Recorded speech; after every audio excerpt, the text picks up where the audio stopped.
Que el Señor bendiga a mis amados hermanos. Bienvenidos a una transmisión más de su Iglesia al Aire, día jueves de estudio bíblico.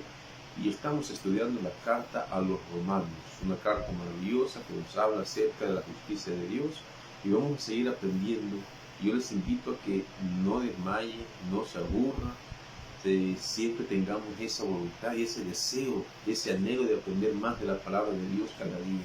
Así es que antes de iniciar con el mensaje de este día, vamos a leer Salmo capítulo 1, Salmo 1, que nos habla del justo y los pecadores. Dice la palabra del Señor: bienaventurado el varón que no anduvo en consejo de malos, ni estuvo en camino de pecadores, ni en silla de escarnecedores se ha sentado, sino que en la ley de Jehová está su delicia, y en su ley medita de día y de noche. Será como árbol plantado junto a corrientes de aguas, que da su fruto en su tiempo, y su hoja no cae, y todo lo que hace prosperará. No así los malos, que son como el tamo que arrebata el viento. Por tanto, no se levantarán los malos en el juicio, ni los pecadores en la congregación de los justos, porque Jehová conoce el camino de los justos, mas la senda de los malos perecerá. El salmo de este día tiene que ver mucho con el mensaje que vamos a ver en esta hora. Estamos hablando de la justicia de Dios y vamos a ver qué importante es que el hombre entienda que necesita de Dios para poder ser salvo, que por las obras nadie puede ser salvo y que necesitamos de la obra de Dios, del regalo que Dios ha dado al hombre a través de su Hijo Jesucristo, que es la salvación. Muchos piensan que son justos. Nadie, ningún ser humano cree que es pecador. Por eso es que muchos rechazan el mensaje, se aburren de escuchar que son pecadores, se aburren de escuchar que es necesario que vuelvan sus vidas del pecado, se aburren de escuchar de que es necesario que cambien su vida, que es necesario que nazcan de nuevo.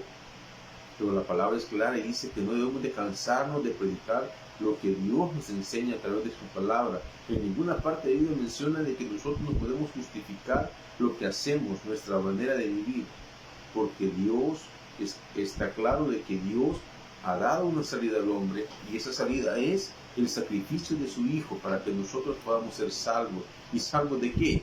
Del pecado, de rechazar la sangre de Cristo. Un día, dice la palabra, muchos anhelarán que se les predique la palabra. Va a haber comezón por escuchar la palabra, pero ya no va a haber quien les predique.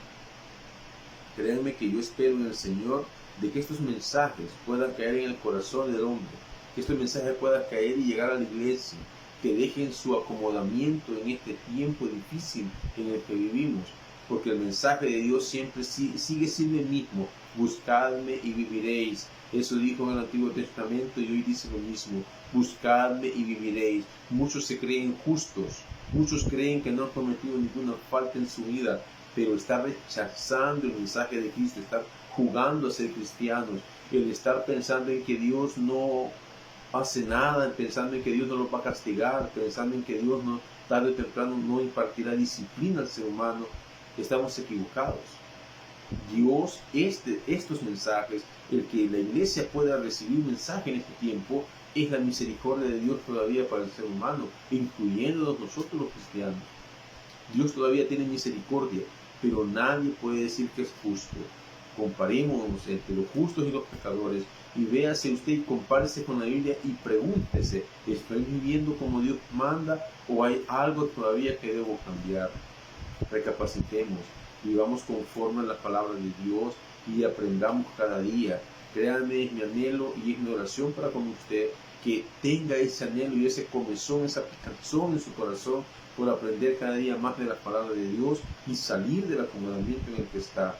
Es necesario que la iglesia crezca, pero para crecer tiene que escuchar palabra. No hay otra forma en que la fe pueda crecer más que con pruebas, más que con tribulaciones en la vida de cada uno. Las personas dicen: quiero que mi fe crezca. La fe no es posible que crezca si no es a través de las pruebas. ¿Cuántas personas han llegado a los pies del Señor a través de las pruebas, a través de las tribulaciones? Han tenido fe en el Señor por causa de ello, y fe por escuchar, dice Romanos 19, por escuchar la palabra de Dios, no es por otra cosa. ¿Y cómo crecerá como la fe? Dice: si no hay quien les predique. Pero vea usted, hay quienes prediquen. Hay lugares en los que no puede llegar el Evangelio, no puede llegar las palabras porque son lugares en los que son otras religiones las que mandan ahí. Es un delito llegar a predicar el Evangelio. Pero usted que tiene todos los medios para escuchar la palabra y no quiere escuchar la palabra, va a haber un momento en que va a haber el arrepentimiento de no haber atendido a la palabra en su momento. Muchos piensan de que va a haber tiempo más adelante. Los jóvenes dicen cuando esté viejo, el viejo dice cuando ya esté en mi lecho de muerte. Pero el problema es que usted no sabe cómo va a terminar, vamos a terminar cada uno. ¿Quién sabe si vamos a estar en un lecho de muerte y teniendo todo el tiempo para poder arrepentirnos? Hay unos que mueren de forma inmediata, ni cuenta se dieron cómo se murieron. Tenga en cuenta eso. Cada uno es diferente, cada uno Dios va a tratar de diferente forma. Pero hoy es el tiempo y el momento en que usted escuche el Evangelio, la palabra que Dios tiene para usted. Porque eso vamos a estudiar esta noche. El Evangelio es poder de Dios. Y vamos a entender eso esta noche, si Dios nos permite. Vamos a leer el Evangelio, la carta a los Romanos, capítulo 1, versículos 16 y 17. Y vamos a ver lo que es el Evangelio de Dios. ¿Qué es el Evangelio de Dios y por qué es tan importante en nuestras vidas? Romanos. Estamos estudiando los días jueves la carta a los Romanos. Romanos capítulo 1, versículos 16 y 17. Romanos 1, 16 y 17. Dice un predicador que lo invitaron en una ocasión a predicar en un evento de jóvenes.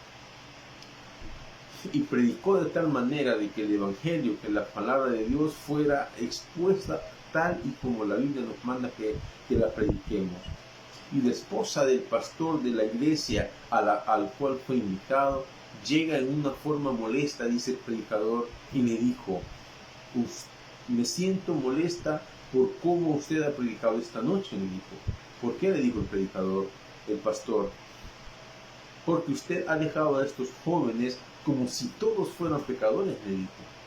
Y dice el pastor: así sintió usted, le dijo, que ese fue el mensaje, que ese fue el sentimiento, el sentir del sermón. Sí, le dijo la señora.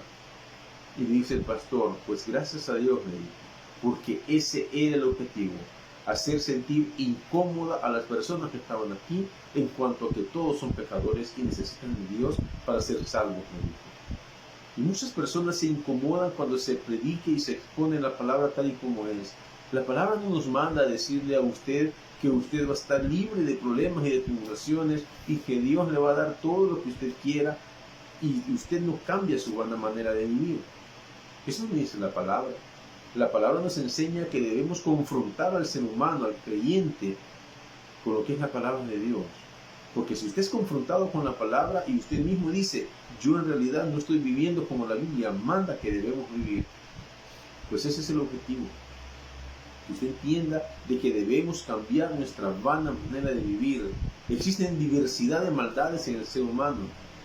Hay 4 cosas, hay 4 problemas de pecado en el ser humano en este día y todas son maldades, incluyendo los cristianos. Desde el punto de que aquel cristiano que quiere ver mal a otro cristiano, desde el punto de vista de que no tenemos diferencia entre el pecador inconverso respecto al pecador, al cristiano que anda viviendo el pecado. Dios no prueba ninguna maldad. Dios es amor, dice la palabra, y Dios no tiene pensamientos de mal para nosotros, por cuanto más nosotros como cristianos, hijos de Dios, vamos a tener pensamientos de mal para otro creyente. No puede ser. Desde ese momento en que yo deseo el mal para otra persona, yo debo analizar y confrontar mi vida con la palabra. Así es que yo le invito esta noche a que ponga atención al mensaje, el Evangelio de Dios. Dice la palabra, el poder del Evangelio, pero vean lo que dice: el poder del Evangelio es el título que tiene en la Biblia, pero lea lo que dice el versículo 16, porque no me avergüenzo del Evangelio, porque es poder de Dios. El Evangelio es poder de Dios para salvación a todo aquel que cree, al judío primeramente y también al griego. Y dice el versículo 17, porque en el Evangelio la justicia de Dios se revela por fe y para fe, como está escrito: mas el justo por la fe vivirá. Si usted observa, el Evangelio es poder de Dios para salvación, pero lo encierra en 4 palabras importantes. Vamos a orar. Señor, te agradecemos por tu bendita palabra en esta hora. Te pido que toques el corazón de cada persona que va a ver este mensaje, de cada hermano de la iglesia, de cada creyente, de cada persona que se considera ser cristiana, que se considera que la salvación ha llegado a su vida, pero no ha cambiado su corazón, no ha cambiado su vana manera de vivir, no ha cambiado su pensamiento, sigue esclavo del pecado.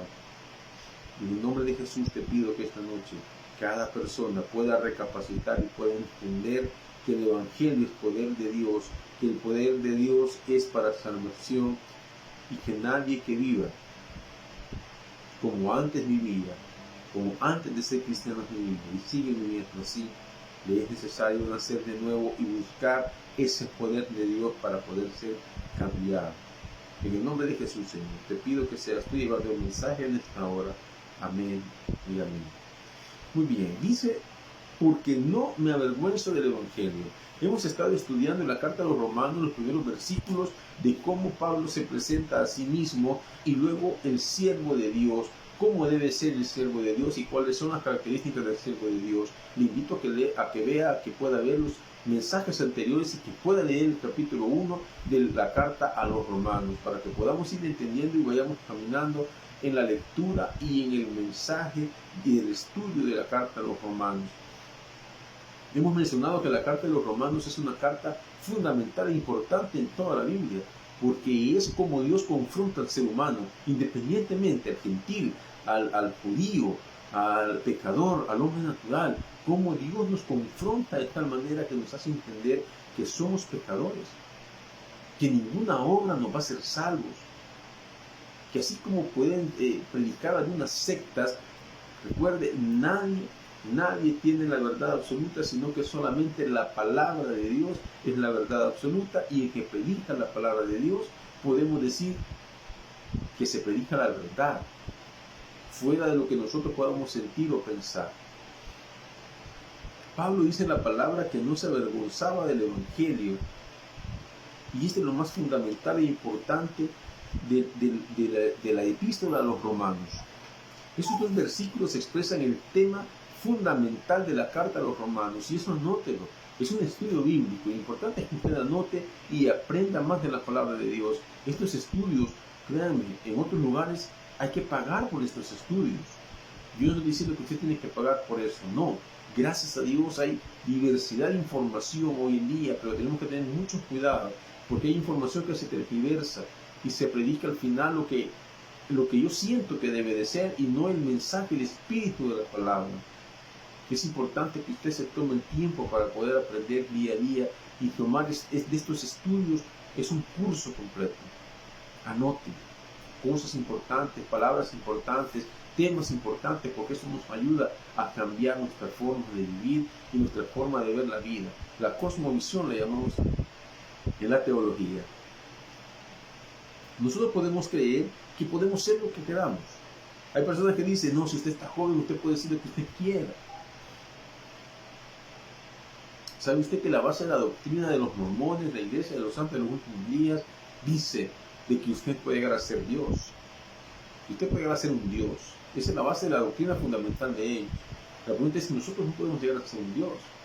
La Biblia nos enseña eso. Nosotros podemos llegar a ser hijos de Dios a través del sacrificio de su Hijo, y nosotros aceptamos ese sacrificio y Dios nos libra de toda falta, de toda deuda, de todo pecado por el cual nosotros deberíamos de pagar.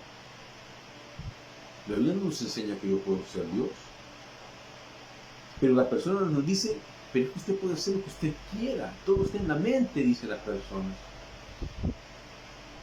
Acuérdese que la mente nos traiciona y que por obras nadie puede ser salvo, ni por la ley, ni por el cumplimiento de la ley, ni porque usted diga yo cumplo todos los mandamientos y solo por eso va a ser salvo. No, eso no dice la palabra. Está claro en Juan 3:16, de tal manera amó Dios al mundo que ha entregado a su Hijo unigénito para que todo aquel que en él cree pueda ser salvo y tener vida eterna. Y Juan 3:18 nos enseña que todo aquel que ha rechazado al Hijo de Dios, el sacrificio de Cristo, todo aquel que ha rechazado ya ha sido condenado. No hay otra forma de ser salvo, no hay otra forma de alcanzar la salvación, y aquí lo vamos a estudiar en esta carta. De tal manera entonces que para que nosotros podamos ir entendiendo lo que es el Evangelio de Dios, debemos entender lo que Él nos enseña. Y dice entonces y comienza que para entender y responder positivamente a la verdad y sin alterar nada en la palabra, nosotros debemos entender que el Evangelio, Pablo dice que Él no se avergüenza del Evangelio. Es la única forma, creer es la única manera que el hombre puede, que tiene el hombre, creer en Dios, creer en el sacrificio de Cristo, es lo único que el ser humano tiene para poder cambiar su estatus en cuanto a la vida eterna. No hay nada más que lo pueda hacer cambiar en cuanto al tiempo y eternidad del hombre. Cuando decimos eso es, por ejemplo, ¿a dónde va el hombre cuando muere?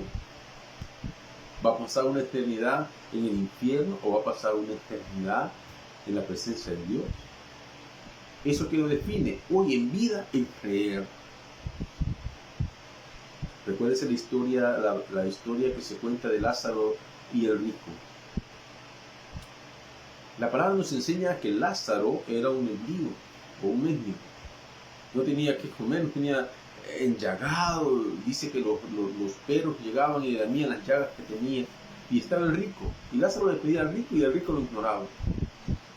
Pero llegó el día en que los dos tuvieron que morir.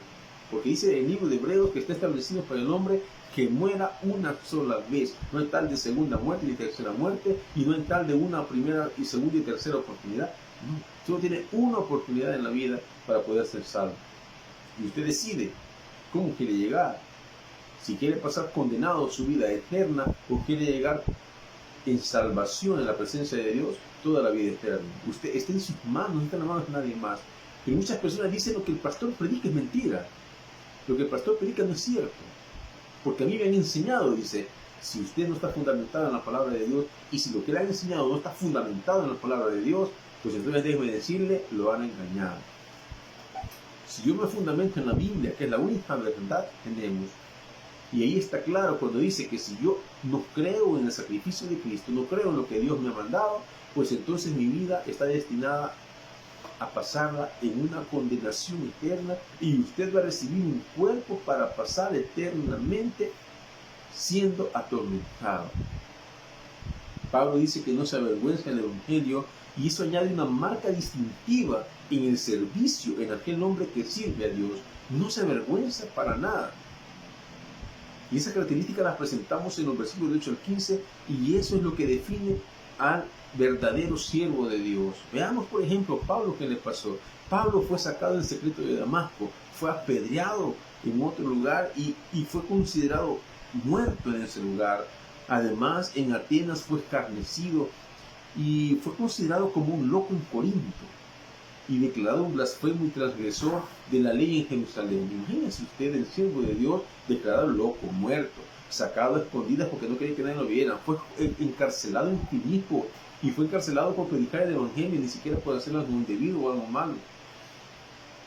Ese es el verdadero siervo de Dios que a pesar de esas cosas dice, no me avergüenzo del Evangelio. ¿Cuántos de nosotros podríamos hacer esto? ¿Cuántos de nosotros podríamos estar en una situación en la cual nosotros nos presentamos y como siervo de Dios no nos avergonzamos? ¿Cuántas personas no quieren ir a predicar? ¿Cuántas personas no quieren enseñarle a otros acerca del testimonio que usted tiene de lo que Dios ha hecho en su vida? ¿Saben por qué no lo quieren hacer? Porque los tachan de locos. Porque le da pena. Crean ustedes que a Dios usted le da pena por lo que usted ha hecho en el pasado. No, a Dios no le da pena a usted, ni yo le doy pena a Él. Pero muchos de nosotros nos da pena. Yo me gustaría conocer de muchas personas cuando llegaron a los pies de Cristo, cuando recién convertidos iban a la iglesia, yo quisiera saber cómo llegaron.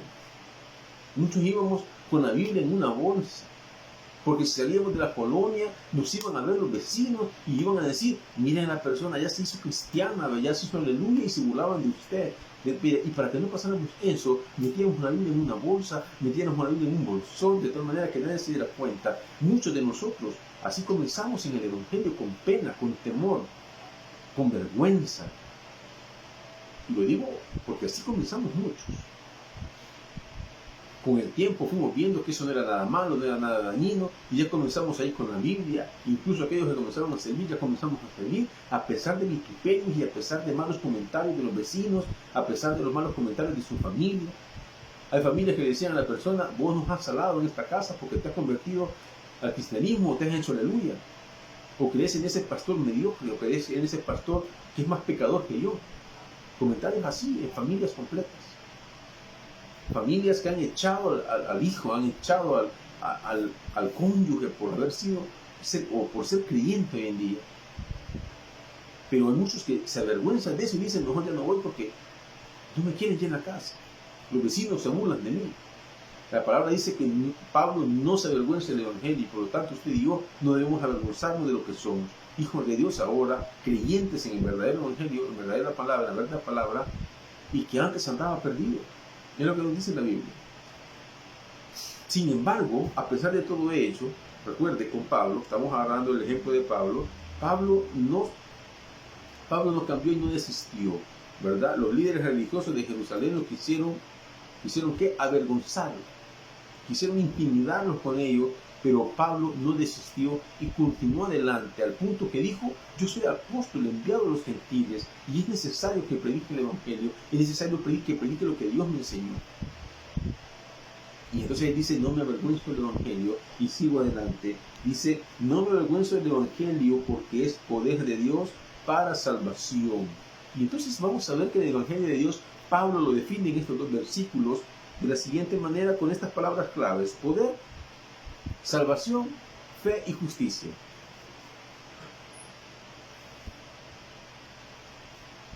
Veamos entonces, porque no me avergüenzo del Evangelio porque es poder de Dios. Primera palabra con la que Pablo define el Evangelio, porque es poder. Para, dice, salvación. Poder y salvación. Ya van dos palabras ahí. Y luego dice, a todo aquel que cree. Y luego dice, en el versículo 17, porque en el Evangelio la justicia de Dios se revela por fe y para fe. Entonces Pablo, vamos a entender el Evangelio de Dios en 4 palabras bien específicas que vamos a desglosar en esta hora, que son poder, salvación, fe y justicia, que encontramos en estos 2 versículos. Y vamos a encontrar entonces en la definición de estas palabras lo siguiente: el Evangelio lleva consigo la omnipotencia de Dios, dunamis. La palabra dunamis en el griego significa poder, ese poder que permite transformar algo. Yo no sé si usted recuerda, hace tiempos había en las bicicletas, más que todo se veía que le ponían foco a las personas, porque en muchos pueblos antes no había luz, o la luz era cortada, racionalizaban la luz. Hace muchos años, en el tiempo de la guerra, me recuerdo que habían cortes de energía y a las 5 de la tarde en muchos lugares ya no había energía eléctrica. Entonces muchos le ponían a las bicicletas, porque ahí se transportaban muchas personas, y les ponían un foquito delante de la bicicleta, pero para que ese foquito alumbrara en la parte de atrás, para que cuando la llanta girara, le ponían una especie de botecito, y lo topaban a la llanta, ese botecito, la punta del botecito, y ese era como una especie de rotor, ¿verdad? Un rotor, algo que giraba. Y cuando la bicicleta se empezaba a pedalear, la llanta hacía que ese rotor girara. Y cuando giraba ese rotor, ese botecito generaba energía. Por dentro generaba, que estaba conectado al foco, y generaba energía eléctrica, podríamos decir, y el foco encendía. Entre más rápido pedaleara, la luz se encendía más fuerte. Entre más lento pedaleaba o dejaba de pedalear, la luz iba disminuyendo y se apagaba. Ese botecito, podríamos decir que ese era el dunamis, dínamo, se le llama. Los que conocen de electricidad, ese es el dínamo. ¿Y qué es el dínamo? Es el generador de poder, el generador de energía, el que da potencia. Entonces, para que entendamos eso, el Evangelio es poder de Dios para el creyente. El Evangelio es un poder que de tal manera que nosotros podamos caminar en la vida cristiana. El Evangelio es poder de Dios. El Evangelio es el que nos ayuda a caminar día a día. Recuerde que dice la palabra que nosotros somos luz a las naciones. Nosotros somos luz en este mundo. Y por lo tanto debemos alumbrar a los demás. Dice la palabra en el Salmo 119, 105, lámparas a mis pies tu palabra. Porque me alumbra, me ayuda a ver hacia adelante y no hacia atrás. Entonces dice que el Evangelio lleva consigo la omnipotencia de Dios. Recuerde, Dios todo lo puede. En el Evangelio todo lo podemos hacer con el poder de Dios, pero no con el poder de los hombres. El poder de Dios es suficiente por sí solo para salvar a los hombres del pecado y darles vida eterna. Entienda que el Evangelio es el único que tiene el poder de Dios para salvar al hombre del pecado y poder darle vida eterna. Los seres humanos tienen un deseo innato de cambiar y ser cambiados.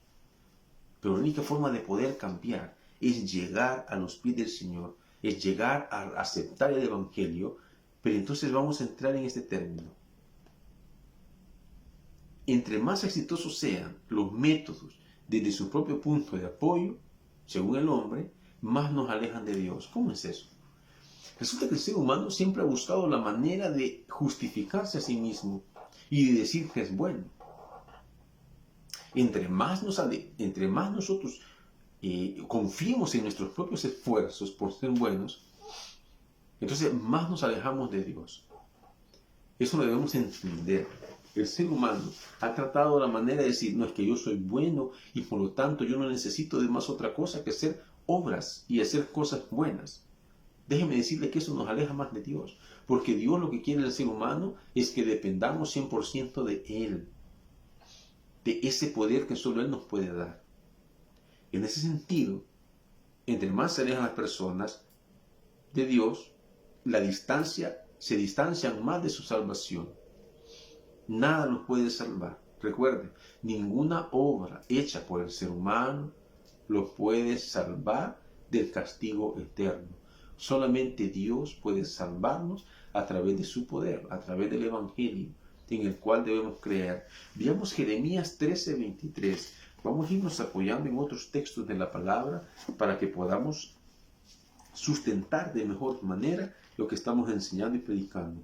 Jeremías 13, versículo 23. Y vea lo que dicen las palabras. ¿Mudará el etíope su piel y el leopardo sus manchas? Así también podréis vosotros hacer bien estando habituados a hacer mal. Dice la palabra que ignorando las escrituras, muchos erramos. Eso está en Mateo 22:29. ¿Por qué razón? Porque el problema es que el ser humano en realidad es malo por naturaleza. Y al ser malo por naturaleza, todo lo que hacemos no satisface lo que Dios nos demanda. Y Dios nos demanda que nosotros podamos confiar en Él. Dios demanda que nosotros podamos confiar en el sacrificio de Cristo para que nosotros podamos llegar a esa salvación. Por naturaleza somos malos. Las personas no se alegran. En la iglesia deberíamos de alegrarnos que la iglesia prospera. Que el hermano que andaba en bus hoy anda en moto. Que el hermano que andaba en moto hoy anda en vehículo propio. Que el hermano que antes no tenía trabajo ahora tiene un negocio. Que el hermano que antes no tenía trabajo ahora tiene un buen trabajo y ayuda más en la iglesia. Que el hermano que antes solo llegaba a escuchar palabra ahora sirve en la iglesia. Los hermanos se molestan. Muchos se enojan, muchos se envidian. Es por naturaleza el ser humano es malo. Pero cuando realmente nosotros nos acercamos a la palabra de Dios y al Evangelio, entonces vamos a entender que nos alegramos de que otros prosperen. Porque ese es el deseo del verdadero creyente. La ley no fue dada para salvar a los hombres. Debemos entender eso. La ley es obras. Recuerde eso. Y eso lo vamos a ver más adelante en el capítulo 3. La ley fue dada para que el ser humano se pudiera ver y decir, realmente soy pecador y necesito de una salvación que viene a través de la justificación de Jesucristo. De modo que la ley no fue dada para salvar a los hombres, sino para revelar su pecado. Y Pablo le recuerda a la iglesia en Corinto, y vea lo que Pablo le dice a la iglesia de Corinto. Vamos a la carta a los Corintios, primera carta a los Corintios, capítulo 1, versículo 18. Ahí adelante de Romanos tenemos Corintios, capítulo 1, versículo 18. Dice, porque la palabra de la cruz es locura a los que se pierden, pero los que se salvan, esto es a nosotros, es poder de Dios. Es el Evangelio. La palabra dice, el Evangelio de Dios es poder para aquellos que creemos, pero es locura para los que, dice, es locura a los que se pierden. Entonces no debe ser usted de aquellos que se pierden. Usted debe ser de aquellos que somos llamados, porque todos somos llamados y debemos de entender que el poder de Dios es la palabra en nosotros. Por eso Juan dice en el principio el verbo, la palabra. Y el verbo era con Dios y el verbo era Dios. Es Cristo en nosotros. Es la palabra, es poder de Dios para nosotros. Por eso sí que la palabra tiene poder. Sí, pero la palabra tiene poder siempre y cuando nosotros creamos y tengamos fe en ella. De otra forma, nosotros no vamos a alcanzar ese poder que muchos esperamos tener. Las Escrituras, dice la palabra, dan testimonio del glorioso poder de Dios. Y vea para qué da testimonio. Da testimonio, veamos unos ejemplos de eso. Da testimonio de su gran poder. La palabra, Salmo 79:11. Salmo 79:11. Salmo 79:11. Vea cómo la palabra nos enseña que Dios tiene poder. Llegue delante de ti el gemido de los presos, conforme a la grandeza de tu brazo, preserva a los sentenciados a muerte, conforme a la grandeza de tu brazo. Es el poder eterno de Dios, es su poder incomparable y su fuerte poder. Salmo 89:13. Adelantito de ahí veamos Salmo 89:13. Tuyo es el brazo potente, fuerte es tu mano, exaltada tu diestra. Entonces nosotros vemos que la palabra nos revela, este es un ejemplo que le estoy poniendo, su poder imperturbable, su poder soberano, Romanos 9:21, su poder irresistible, Deuteronomio 32:39. Y veamos qué nos dice Jeremías 10:12. Dios nos habla a través del profeta Jeremías de una manera maravillosa en cuanto a lo que estamos estudiando, en cuanto al Evangelio y al poder de Dios. Salmo 10:12. El que hizo la tierra con su poder, el que puso en orden el mundo con su saber y extendió los cielos con su sabiduría.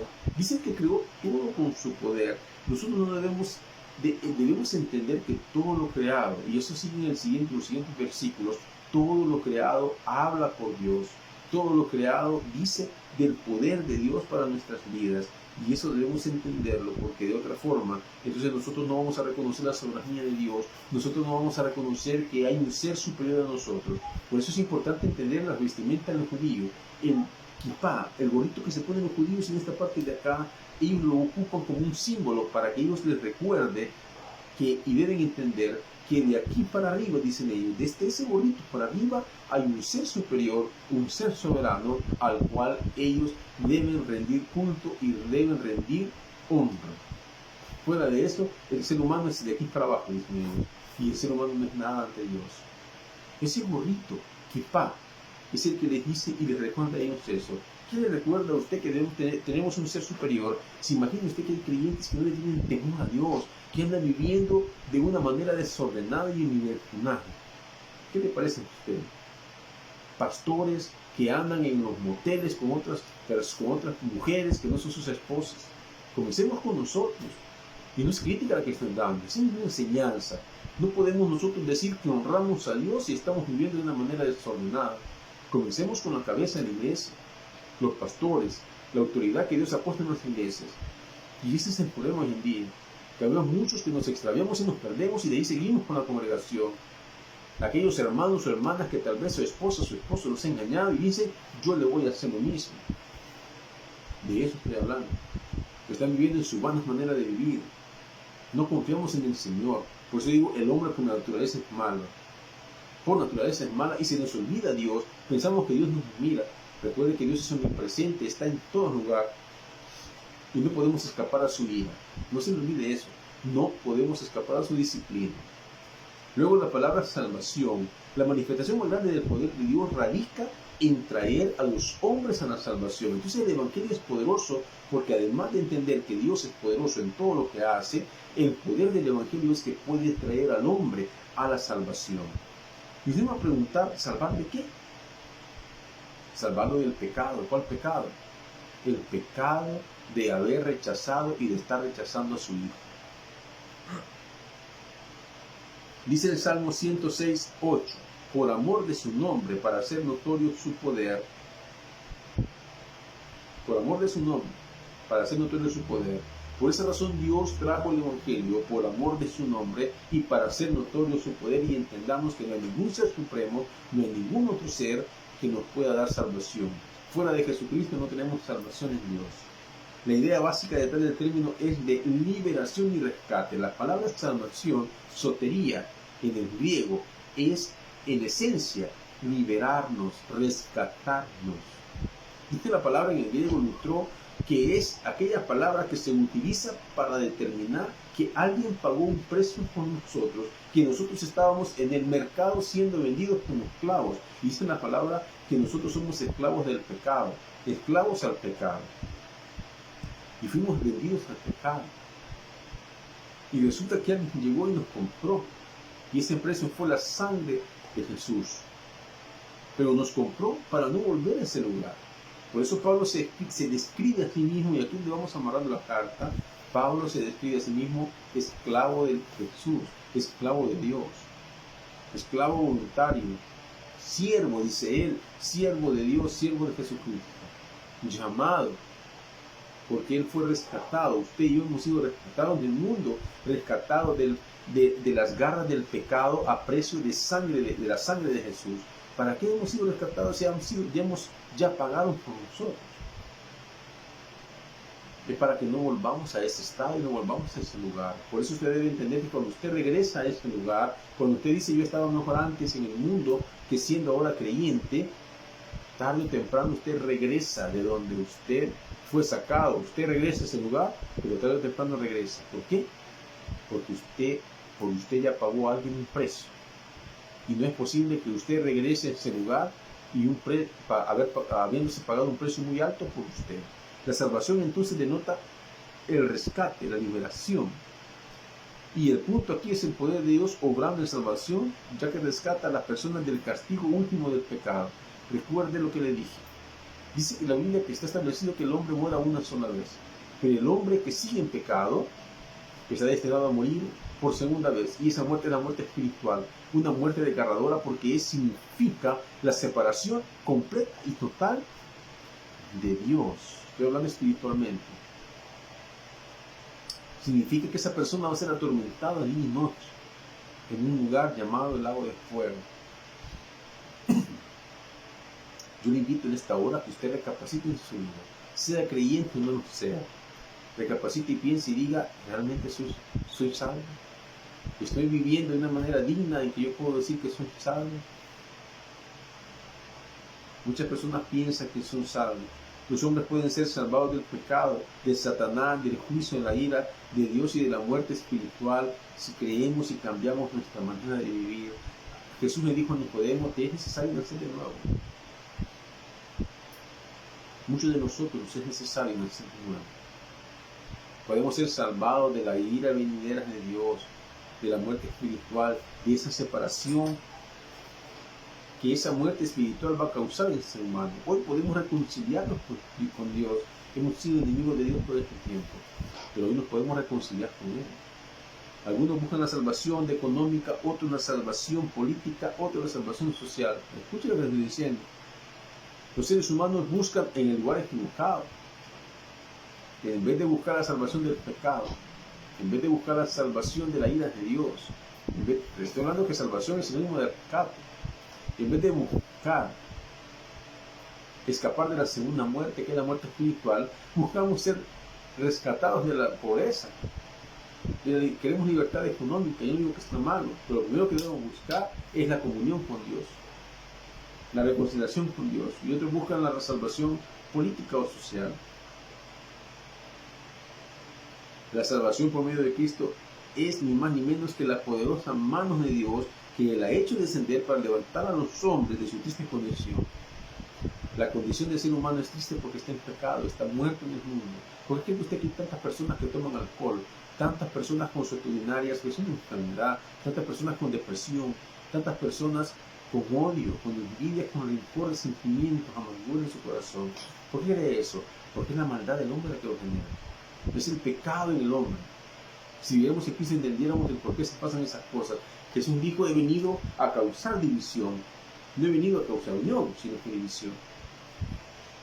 Busquemos siempre de Dios. La poderosa mano de Dios es eso. Todo aquel que cree, al judío primeramente y luego al griego. ¿Y qué es creer? Creer es sinónimo de fe. Ojo, creer, que es la tercera palabra, transmite la idea básica de confiar. Abandonar o tener fe, abandonarse o tener fe en alguien. Yo siempre pongo este ejemplo. Cuando si usted tiene un niño pequeño y le dice a su hijo: subite en la sagrada y tírate que yo te voy a detener acá, ¿qué hace el niño? El niño se tira con toda confianza porque confía en su padre. Confía en que su padre no le va a decir: tírate para hacerle daño. Confía en que su padre lo va a tomar en sus brazos y no lo va a hacer perder ni lo va a hacer que se dañe. De igual manera, la palabra nos enseña que nosotros debemos confiar en Dios, en dar un paso de fe, en tirarnos, en lanzarnos, en un sentido figurativo en muchas cosas. Un ejemplo: aquella persona que no tiene trabajo puede venir y decir: bueno, voy a ir a pedir ese trabajo, aunque le digan: no, ¿y vos para qué vas a ir si ya estás viejo? Le dicen a la gente. No, usted confía en Dios, dé el paso de fe. Pero antes de eso, busque la verdadera salvación de Dios, crea en Dios, porque fuera de Dios no hay nada. Fuera de Dios no hay vida, dice la palabra. Entonces debemos abandonarnos, debemos de tirarnos a los brazos de Dios y confiar plenamente en que lo que Él va a hacer, que es lo correcto para mi vida.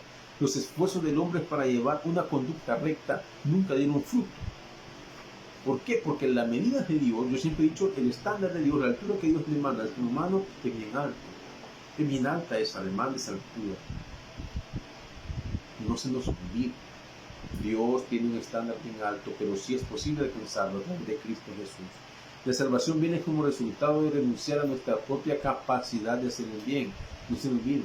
La salvación viene como resultado de renunciar a nuestra capacidad de hacer el bien. Recuerde que no somos buenos. Por naturaleza somos malos. Pero veamos Efesios 2.10. Efesios 2.10. Acompáñenme al libro de Efesios, porque estamos respaldando lo que estamos enseñando acerca de la palabra de Dios. Efesios 2.10, acerca de la justicia de Dios, acerca de la salvación.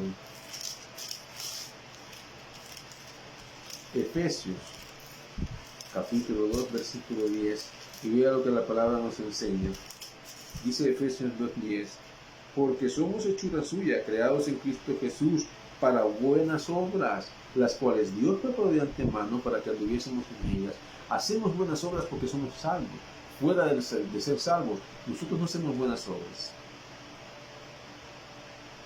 Debemos depositar nuestra confianza en la obra de Cristo consumada y perfecta. Por lo tanto, fuera del Señor Jesús, nadie ni nada, todos los que creen pueden ser salvados, pero el que no cree, dice Juan 3:18, ya ha sido condenado. Y por último, la cuarta palabra dice justicia, porque en el Evangelio la justicia de Dios, dice el versículo 17 de Romanos 1, la justicia de Dios se revela por fe y para fe, como está escrito, mas el justo por la fe vivirá. No es solamente una justicia que se revela, sino que se acredita a aquellos que creen en Cristo. Veamos, recuerde que somos pecadores por naturaleza y la justicia de Dios se acredita a la persona. ¿Cómo? A través de la sangre de Cristo. Dios me mira a través del sacrificio de Cristo cuando yo lo recibo. Y de esa manera Cristo me dice: tú no me debes nada. Todo lo has pagado ya. Pero muchos estamos renuentes a eso. Muchos queremos seguir creyendo de que haciendo buenas obras vamos a ser salvos. Nadie ha sido salvo por las obras. La salvación por su gracia, que obra mediante la fe de un hombre, ha sido el plan de Dios desde siempre. No se lo olvide. La salvación por su gracia, que obra mediante el sacrificio de Cristo, ese ha sido el plan de Dios siempre para el ser humano. La salvación a través del sacrificio de Cristo. Ahí obra la gracia de Dios en el ser humano. Y por último, hacemos énfasis en la continuidad en la fe, y no se trata de un acto realizado una sola vez, sino que continuamente es un estilo de vida. Recuerden, el creyente verdadero ha sido hecho justo, vivirá en fe toda su vida. Si usted no vive en fe toda su vida, entonces yo no le puedo decir que usted sabe. Yo no puedo decir que usted ha cambiado de nuevo. Y yo no estoy diciendo a usted que ha perdido la salvación. Usted tiene que recapacitar. Usted tiene que buscar dentro de su corazón y decir si realmente cree. Porque si no cree, usted debería de buscar y decir, ¿soy salvo o no soy salvo? ¿Creo realmente en que Dios tiene ese poder para cambiar mi vida o no? ¿O solamente vivo de apariencia? Recuerde, la vida cristiana es un estilo de vida. Desde que llegó a Cristo, si usted no vive por la fe, entonces usted debe de buscar en su corazón si realmente es salvo. Ojo, no estoy usando el término que pierde la salvación, eso es otra cosa, es algo que no puede ser, porque la salvación no se pierde, o es salvo o no ha sido salvo.